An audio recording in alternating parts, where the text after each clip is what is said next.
Aujourd'hui, petite vidéo pour présenter un outil que j'ai déjà présenté sur cette chaîne, c'est la machette Herbert Scout, le modèle Rocon. Donc ce que j'avais fait sur la vidéo précédente, je vous avez montré que sur le modèle Rocon, il existe deux modèles. Et celui-là, c'est le petit modèle. Et en fait, j'avais légèrement raccourci la lame. Et ici, j'ai fait une forme drop point. Au niveau de l'émouture, on est sur l'émouture d'origine, machette. Et ce que j'avais rajouté, c'est ici un grip et une forme de petit finger choy pour permettre de venir travailler avec précision avec ce style d'outil.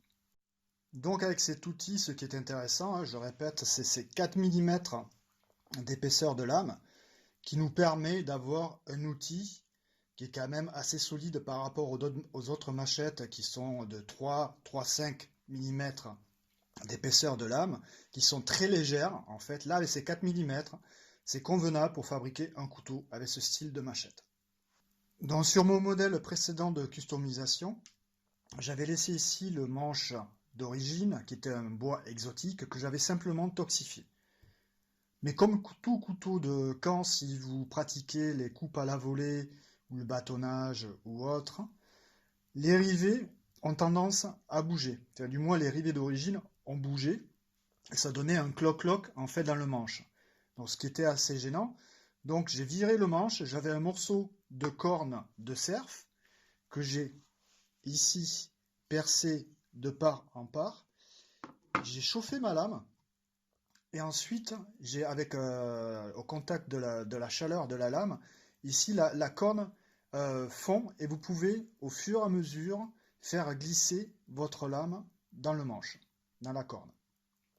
Donc pour sécuriser, j'ai rajouté ici un rivet collé à l'époxy. J'ai ici mis une simple garde et j'ai rajouté ici un intercalaire en cuir noir. Donc en conclusion, cette customisation, je trouve que ça lui donne un look plus authentique, hein, plus bowie traditionnel. Donc avec un outil à la base qui était une machette, on arrive toujours à avoir quelque chose de sympa si on se donne un peu d'imagination. Voilà, avec au départ un petit prix pour une machette qui vaut entre 30 et 40 euros peut-être. On arrive à se faire un couteau de camp qui peut être sympa. Pour les petits budgets, c'est une idée. Comment faire un couteau de camp avec peu de moyens.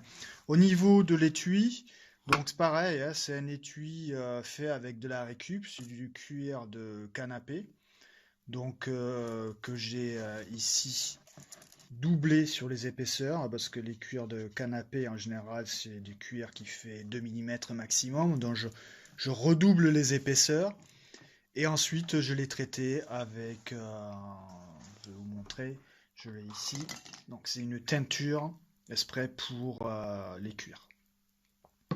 Donc je vais vous mettre l'outil dans son étui, fermé.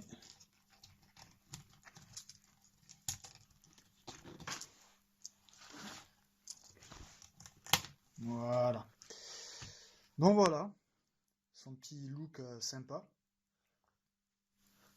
Je vais le ressortir. Donc voilà, je répète, avec un petit budget, on peut arriver à se customiser des outils qui sont assez sympas. Sur ce, je vous dis à très bientôt.